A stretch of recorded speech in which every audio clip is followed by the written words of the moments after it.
السلام علیکم ورحمۃ اللہ وبرکاتہ۔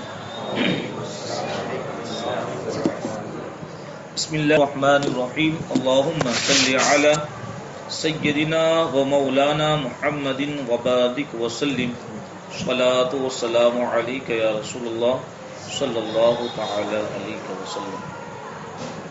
ولی کا بیان۔ اس تعلق سے دو حدیث سے صدر الشریعہ علی رحمٰن نے پیش فرمائی ہے، اس کے بعد اس پر مکمل گفتگو کی ہے۔ امام احمد و مسلم ابن عباس رضی اللہ عنہما سے راوی، رسول اللہ صلی اللہ علیہ وسلم نے فرمایا، طیب ولی سے زیادہ اپنے نفس کی حقدار ہے۔ طیب یہ اصل میں اس خاتون کو کہے کہ سیبہ اور سید، کہ جس کی شادی ہو چکی ہو اور شادی کے بعد دوسری شادی کرنا چاہے، اور بکر کنواری سے اجازت، تو طیبہ ولی سے زیادہ اپنے نفس کی حقدار ہے، چونکہ ایک بار تو اس کی شادی ہو چکی ہے اور اسے معلوم ہی ہے کہ کس سے رشتہ کرنا کس سے نہیں کرنا ہے، اس لیے وہ اپنی مرضی کے مطابق جو مناسب جگہ اسے لگے وفو میں کر سکتی ہے۔ اور بکر یعنی کنواری سے اجازت لی جائے اور چپ رہنا بھی اس کا اذن ہے، یعنی جس لڑکی کی شادی نہیں ہوئی اور اس کی عمر یہ ہے کہ وہ بالغہ ہو چکی ہے، تو جب اس کا باپ یعنی اس کا ولی اس کا نکاح کرنا چاہے تو وہ اس کی اجازت لے، اس کی اجازت کے بغیر وہ نکاح نہیں کر سکتا، کیونکہ اس میں ایک دوسرے کے حق تلفی ہے۔ ابو داؤد انہی سے راوی کہ ایک جوان لڑکی رسول اکرم صلی اللہ علیہ وسلم کی خدمت میں حاضر ہوئی اور عرض کی کہ اس کے باپ نے نکاح کر دیا۔ ایک لڑکی، جوان لڑکی نبی اکرم صلی اللہ علیہ وسلم کی بارگاہ میں حاضر ہوئی اور عرض کی کہ اس کے باپ نے نکاح کر دیا اور وہ اس نکاح کو پسند نہیں کرتے، تو نبی اکرم صلی اللہ علیہ وسلم نے اسے اختیار دیا، یعنی چاہے تو اس نکاح کو جائز کر دے یا چاہے تو رد کر دے۔ تو اس سے یہ بات بالکل واضح طور پر سمجھ میں آئی کہ بالغہ لڑکی کا نکاح اگر اس کے جو ولی ہے وہ اس کی اجازت کے بغیر کر دے گے تو وہ نکاح نہیں ہوگا، اس کی مرضی بھی معلوم کرنا ضروری ہے۔ اب ولی کسے کہتے ہیں اس کی بات آپ سمجھ لیں، اس کے بعد ایک توضیح ہم کر دیں گے۔ ولی وہ ہے جس کا قول دوسرے پر نافذ ہو، دوسرا چاہے یا نہ چاہے، یعنی جس کی بات دوسرے پر حکم کے اعتبار سے اس نے کہا ہے تو یہ کرنا ہوگا۔ اب وہ دوسرا چاہے کہ نہ چاہے، تو ولی شریعت میں کس کو کہتے ہیں؟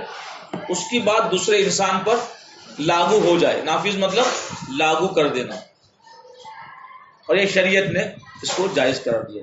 تو ولی وہ ہے جس کا قول دوسرے پر نافذ ہو، مطلب دوسرے پر لاگو ہو، دوسرا چاہے یا نہ چاہے۔ ولی کا عاقل بالغ ہونا شرط ہے، یعنی جس کا قول دوسرے پر نافذ ہو اس کا کیا ہونا ضروری ہے؟ وہ بات کہنے والا جو بات کہے اس کا عاقل ہونا ضروری ہے، سمجھدار، یعنی غلط کیا ہے صحیح کیا ہے اتنی اس کے اندر تمیز ہونا ضروری ہے، اور بالغ مردوں کے لیے کم سے کم کتنی 15 سال۔ بچہ اور مجنون ولی نہیں ہو سکتا، بچہ اور مجنون ولی نہیں ہو سکتا۔ مسلمان کے ولی کا مسلمان ہونا بھی شرط ہے، یعنی وہ جس پر اپنا قول نافذ کر اس کا بھی مسلمان ہونا ضروری ہے، اور جس پر نافذ کیا جائے گا اس کا بھی مسلمان ہونا۔ مسلمان کا قول کس پر نافذ ہوگا؟ مسلمان پر، کہ کافر کو مسلمان پر کوئی اختیار نہیں، کوئی پاور نہیں ہے۔ متقی ہونا شرط نہیں، متقی ہونا، پرہیزگار ہونا شرط نہیں ہے۔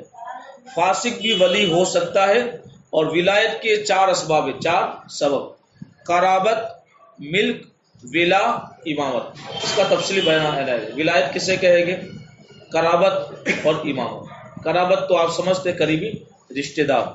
ملک یعنی پہلے کے زمانے میں ایک انسان کسی عورت کا مالک ہے یا کسی مرد کا مالک ہے، یعنی لوندی اور غلام۔ ولا یعنی کہ کسی کے ہاتھ پر کوئی جس نے اسلام قبول کیا، اور امامت یعنی جب کوئی قریبی رشتہ دار نہ ہو اور ملک والا معاملہ نہ ہو، ولا کا معاملہ بھی نہ ہو، تو پھر جو بادشاہ اسلام ہے اس کو یہ پاور ہے۔ پھر وہ نہ ہو تو قاضی اسلام کو، اور وہ بھی نہ ہو تو پھر اس شہر کے جو سب سے بڑے عالم دین ہو ان کو یہ پاور دیا ہے۔ اب اس تعلق سے وضاحت یہ کہ حنفیوں کے نزدیک عاقلہ بالغہ عورت اپنا نکاح کرنے میں خود مختار ہے۔ جو لڑکی عقل مند ہے اور بالغ ہے وہ اپنا نکاح خود کر سکتی ہے۔ اگر اس نے ولی کی اجازت کے بغیر کفو میں نکاح کر دیا، یعنی صحیح ہے، اس کا رشتہ جو اس نے چنا ہے وہ صحیح ہے، تو یہ نکاح منعقد بھی ہو جائے گا۔ مگر بہتر یہ ہے کہ معاملات نکاح اولیاء کی وساطت سے ادا ہو، یعنی قریبی رشتہ داروں کو اس میں دخل اندازی کرنے کا حق دے، کہ ڈائریکٹ وہ اپنے سارے معاملات دل نہ کرے، اولیاء کو بھی اس میں رکھے کہ ہاں میری پسند تو ہے لیکن آپ بھی دیکھ لیں کہ جو میں نے پسند کیا وہ رشتہ صحیح ہے کہ نہیں، کہ ان کی مرضی کیا ہے۔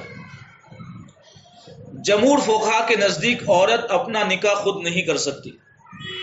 اگر ایسا کیا تو سرے سے نکاح منعقد نہیں ہوگا۔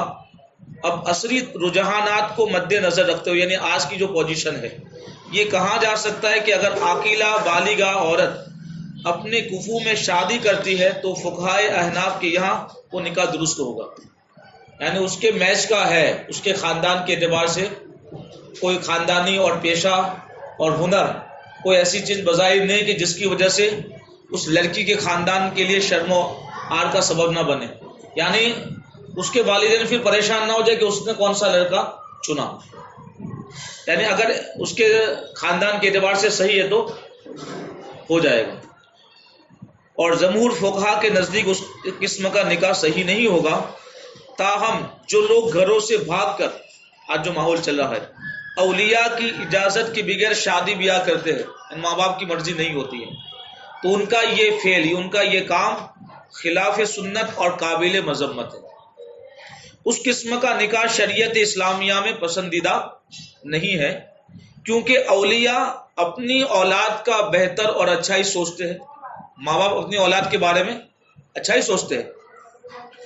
جہاں شریعت یہ کہتی ہے کہ مرد عورت اپنی محبت اور پسند سے نکاح کر سکتے ہیں، وہاں اس بات کو بھی مد نظر رکھا گیا ہے کہ شادی اور نکاح کا معاملہ اپنے بزرگوں اور اولیاء کے ہاتھوں طے کرایا جائے، اور عقد سے متاثر ہونے والے افراد یعنی اولیاء کی رضامندی کے بغیر نہ کیا جائے، چونکہ وہ ماں باپ ہیں، انہوں نے ان کو پالا ہے تمہیں، تو کم از کم اتنا بڑا فیصلہ جو تم لے رہی ہو تو تم اپنے ماں باپ کی رضا بھی حاصل کرنے کی کوشش کریں، تاکہ نکاح کے بنیادی مقاصد پس پشت نہ چلے جائے اور لڑائی اور جھگڑوں اور تلخیوں کا طوفان برپا نہ ہو جائے۔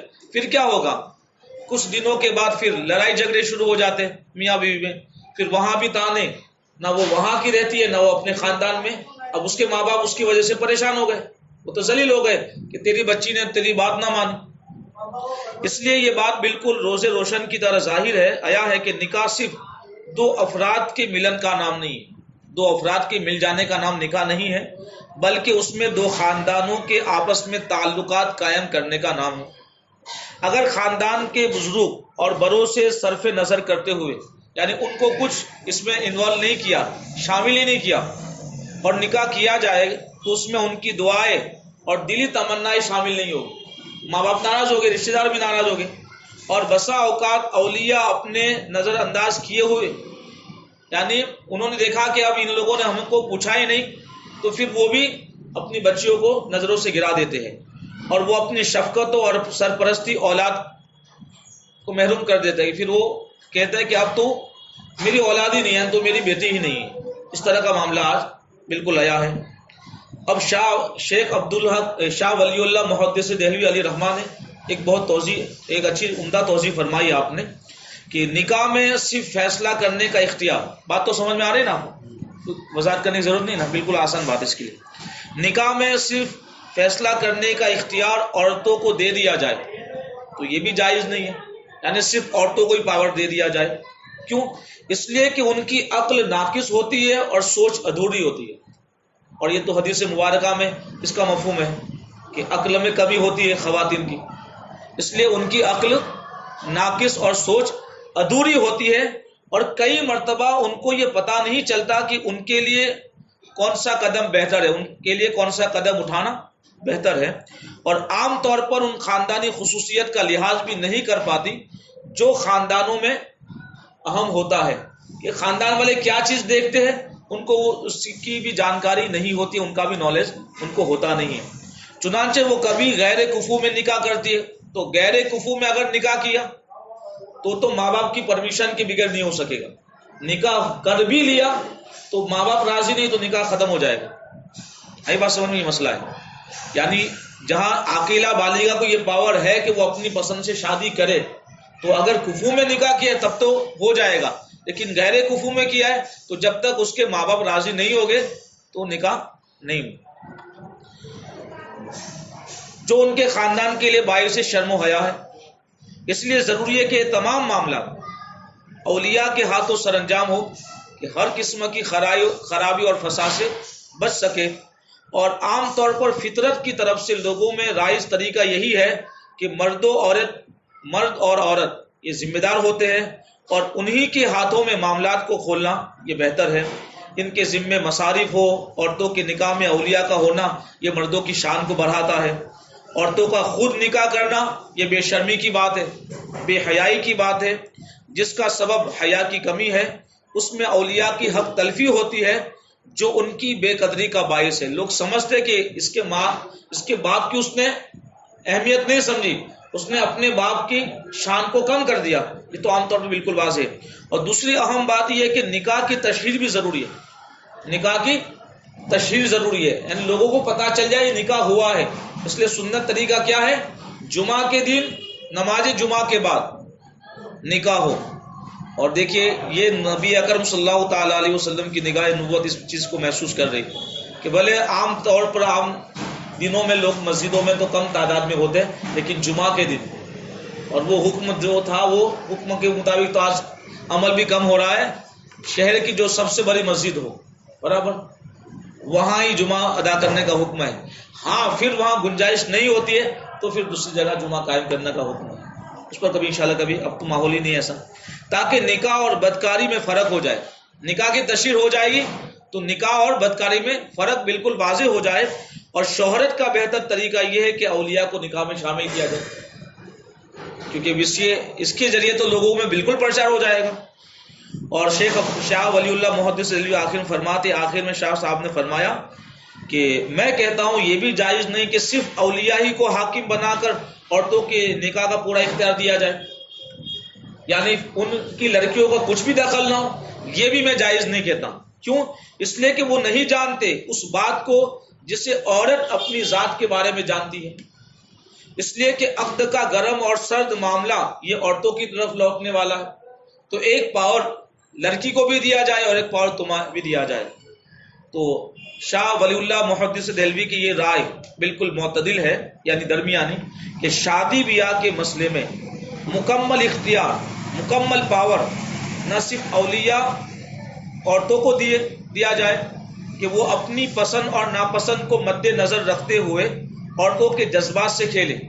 یعنی صرف عورتوں کے اولیاء کو یہ پرمیشن نہ دی جائے کہ وہ جہاں چاہے ان کی مرضی ہو، یعنی عورتوں کو کچھ بھی نہ پوچھے، وہ ان کی پسند ہے کہ نہیں ہے کچھ بھی ان کو نہ پوچھے، تو یہ بھی جائز نہیں ہے.